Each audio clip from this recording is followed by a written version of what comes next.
राधे राधे दोस्तों जो आप ये शीर्षक और टाइटल देख रहे हैं कि आज के टाइम पे गुरु दीक्षा है या व्यापार है, और आजकल गुरुओं को ना चेला बनाने की इतनी होड़ मच चुकी है कि बस पूछो ही मत।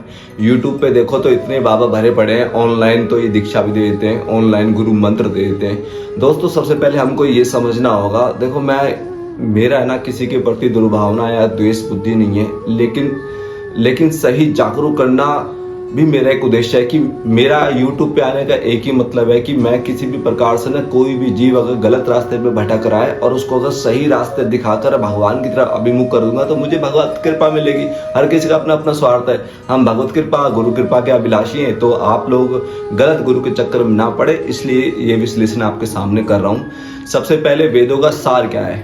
आगम निगम पुराण अनेका, पढ़े लिखे सब फल प्रभु एका, तव पद पंकज प्रीति निरंतर, तव पद पंकज प्रीति निरंतर, पढ़े सुने कर फल यह सुंदर। मतलब जो साधक भगवान का रूप ध्यान पूर्वक, मतलब भगवान के रूप ध्यान पूर्वक उनके चरणों की सेवा करता है, ठीक है, और आंसू बहाकर उनको पुकारता है, तो उससे उसका अंतःकरण निर्मल होता है।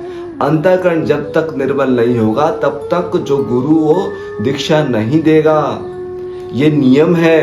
अगर आपके अंतःकरण में संसारिक राग द्वेष है तो गुरु कहाँ देगा वो मंत्र क्या है? आजकल जो ये गुरु जी मंत्र देते हैं, तो मंत्र में क्या शक्ति नहीं होती? राम में क्या राम नहीं बैठे हैं? राम में राम बैठे हैं, पूर्ण रूप से बैठे हैं। मंत्र में अपने आप में पूर्ण शक्ति है। अगर वो गुरु जी मंत्र देते हैं तो आपके अंदर कुछ हलचल होनी चाहिए ना, आपके अंदर वो भगवान का प्रेम का प्रकाश होना चाहिए, लेकिन नहीं होता, क्योंकि फिर वो कहते हैं आपका अंतःकरण खराब है। तो आपका क्या दिमाग खराब है जो उस गंदे अंतःकरण में आप मंत्र दे रहे हैं?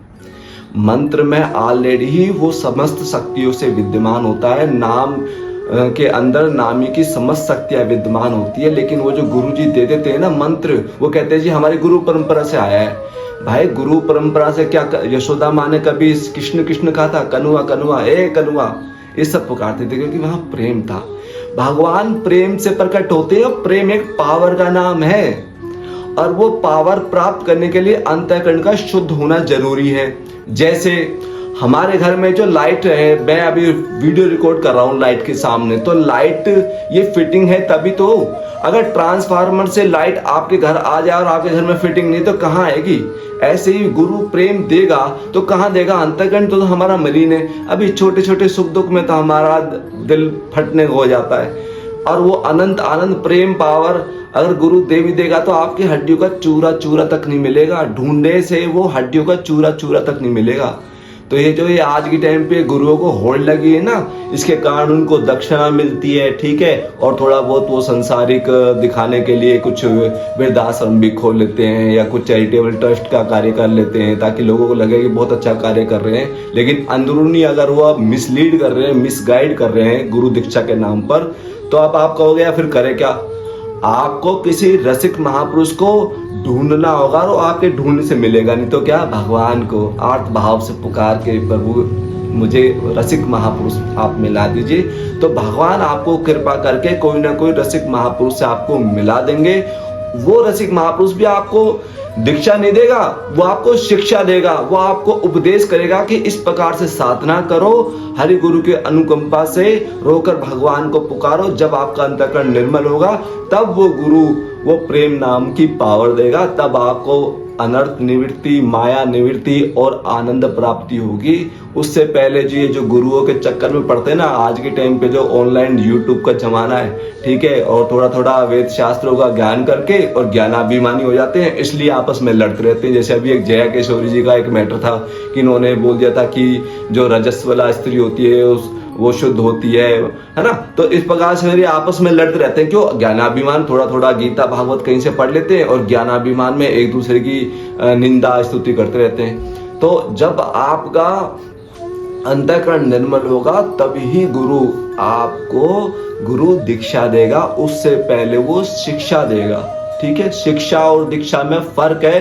पहले वो शिक्षा देगा, उपदेश देगा, वो भी उसके अनुगत सेवा रह के उसके प्रति अनन्य भाव होगा, और होगा सब गुरु कृपा से। मैं फिर कहता हूँ, गुरु कृपा के बिना कुछ नहीं होगा। भगवान जो कुछ कार्य करते हैं अपने गुरु, अपने जो जन के जरिए करते हैं, तो गुरु ही आपको साधना करवाएगा। बीच में साधना के बीच में आपके जो भी डाउट होंगे डाउट को आउट करेगा, जो भी आपके अंदर संशय होगा, ठीक है।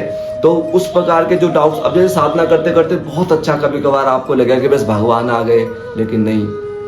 अब कभी कभार ऐसा होता है ना, बहुत अच्छा जब अगर आपका रूप ध्यान परिपक्व होता है तो लगता है कि बस भगवान मिल गए हैं और थोड़ा सा आनंद का रोमांच हो रहा है। नहीं, वो गुरु आपको बताएगा कि माया के जो विकार तब तक नहीं जाएंगे जबकि मायापति नहीं आएगा।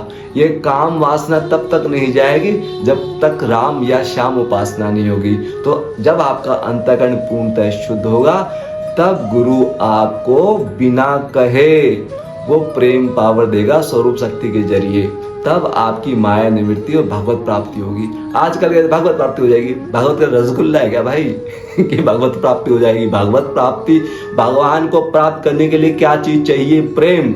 प्रेम ते प्रकट हुई में जाना। समस्त शास्त्र वेदों में ये सार भरा पड़ा है कि भगवान को सिर्फ और सिर्फ प्रेम से प्रकट किया जा सकता है। ऐसा कोई भी साधन नहीं है कि आप कितनी भी राधा राधा कितनी भी माला जप डालो, भगवान नहीं आने वाले।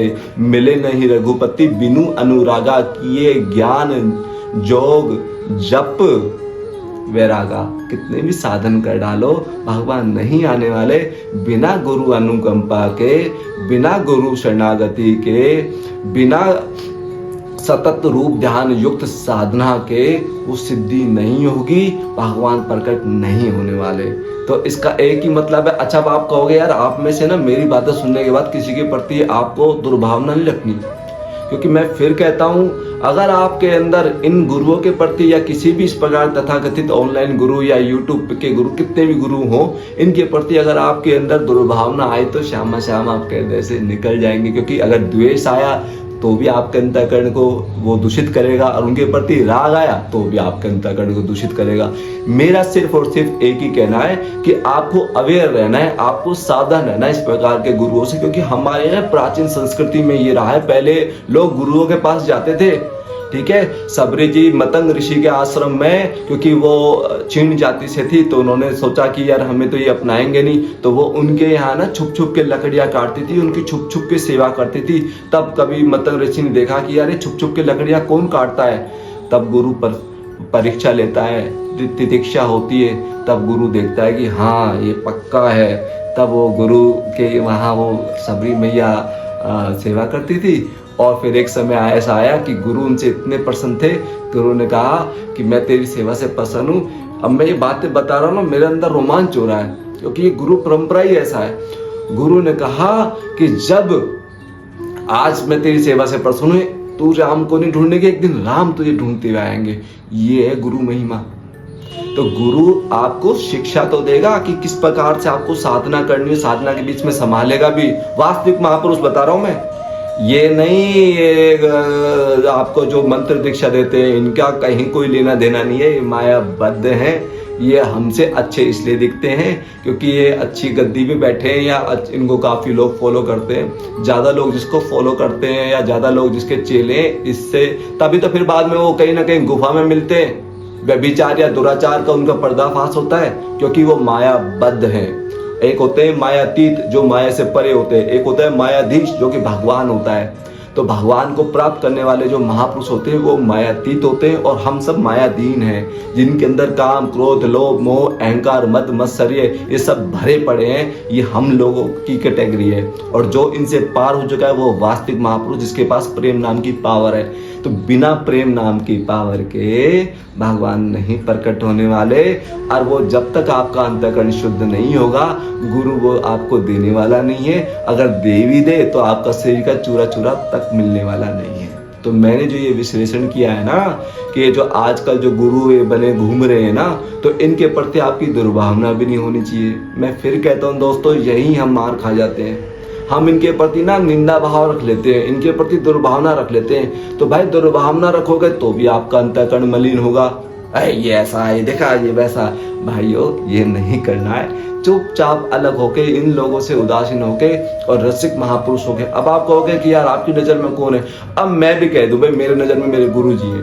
अब आपके गुरु जी तो चले गए गोलोक, भाई गुरु कहीं नहीं जाता, गुरु को तो उसका शरणागत कैद कर लेता है हृदय में। वो गुरु हमेशा अपने शरणागत के पास रहता है। अब जैसे तुलसीदास जी हैं, सूरदास जी हैं, आज अगर उनको आप उनके समस्त सात वेदों का जो ज्ञान है उसको अनुकरण करके आज के टाइम उनको भी आप प्रकट कर सकते हैं। वो कहीं जाते नहीं, अपने धाम में होते हैं, सदा सदा के लिए भगवान के धाम में होते हैं। जैसे एकलव्य ने क्या किया था, गुरु की मूर्ति रख के साधना करके प्रांगत हो गया था ना धनुर्विद्या में। वो अलग बात है कि उन्होंने उनका अंगूठा ले लिया था, वो माया बद्ध रहे होंगे इसलिए अलग चीजें, लेकिन जहां मायातीत महापुरुष होते हैं ना वहां लेना नहीं होता। गुरु को ऐसा चाहिए शिष्य का कछु ना ले, और शिष्य को ऐसा चाहिए गुरु को सब कुछ दे। वहां अलौकिक जगत में अलग बातें होती है। तो ऐसे अगर आज भी आप किसी भी रसिक महापुरुषों को हृदय से पुकारोगे ना तो उनको आना पड़ेगा। उनकी अनुगत साधना से अगर आज आप कहोगे तो सब कुछ हो जाएगा। तो मेरा एक ही कहने का मतलब है, जो ये गुरुजी हैं, जितने भी गुरुजी ऑनलाइन गुरु हैं, इनके प्रति दुर्भावना नहीं रखना, क्योंकि इनके अंदर भी आपके प्रभु विद्यमान है। ठीक है, देखो हम अच्छे हैं बुरे हैं भगवान के ना, चलो हमसे लोग इसलिए अच्छे हैं क्योंकि चलो भगवान के मार्ग की तरफ आपको ले जा रहे हैं। लेकिन दोस्तों जब इनके पास कुछ है ही नहीं तो आपको प्रेम देंगे कहाँ, और प्रेम जब तक देंगे नहीं भगवान प्रकट होंगे नहीं। तो सीधा सा एक फॉर्मूला है कि भगवान को प्रकट करने के लिए प्रेम नाम की एक पावर होती है। वो जब तक प्रेम नहीं मिलेगा, गुरु से वो प्रेम नहीं मिलेगा, तब तक भगवान प्रकट होने वाले नहीं है। ये ठीक ऐसे ही है जैसे आपको चेक काट के दे दिया बैंक का, और बैंक का अकाउंट में कुछ है नहीं पैसा, चेक काट दे 1 करोड़ का। अरे जब तक आपके पास प्रेम नाम की पावर नहीं, भगवान मिल जाएंगे, भगवान मिल जाएंगे, या ऐसे भाई ये सब ढोंग पाखंड से कुछ नहीं होगा। आपको सावधान रहना है इस प्रकार के नकली गुरुओं से, और रसिक महापुरुषों की शरण जाकर, चाहे वो गोलोक में है आज के टाइम, अगर आप उनके अनुगत होके उनके, अच्छा गुरु क्या होता है, गुरु एक तत्व होता है, उनके उपदेशों से ही तो हम उनको जानते हैं। अगर उनके उपदेश हम नहीं सुनते तो हम क्या जानते कि कौन गुरु है। गुरु एक तत्व होता है, उनके उपदेश में ही गुरु निहित है। जो उनका ज्ञान है ना, ज्ञान को ही गुरु बोलते हैं। उस ज्ञान के अनुसार आज भी अगर हम निष्ठा भाव से उन गुरु के चरणों के अनुगत होंगे ना तो उनको गोलोक से भी आना होगा, वो कहीं जाते नहीं है। और बाकी जो वो अपने शरणागत शिष्य के हृदय में कैद हो जाते हैं। क्यों? क्योंकि प्रेम से ही वो कैद हो जाते हैं। तो मैंने पूरा आपको बता दिया, नकली गुरु से सावधान रहना है। नंबर 2 से भी इम्पोर्टेंट, उनके प्रति दुर्भावना नहीं होनी चाहिए। अगर आपने उनके प्रति दुर्भावना कर दी तो सारा मेरा बताया सब 0/100। क्यों? क्योंकि अगर उनके प्रति अगर आपकी दुर्भावना हुई तो शाम आपके हृदय से बिल्कुल निकल जाएंगे। वो गुरु आपसे बिल्कुल प्रसन्न नहीं होगा, क्योंकि ये तो ड्राइंग रूम है, इसमें सिर्फ और सिर्फ प्रिया प्रियतम और गुरु का ही निवास होना चाहिए। ठीक है, राधे राधे।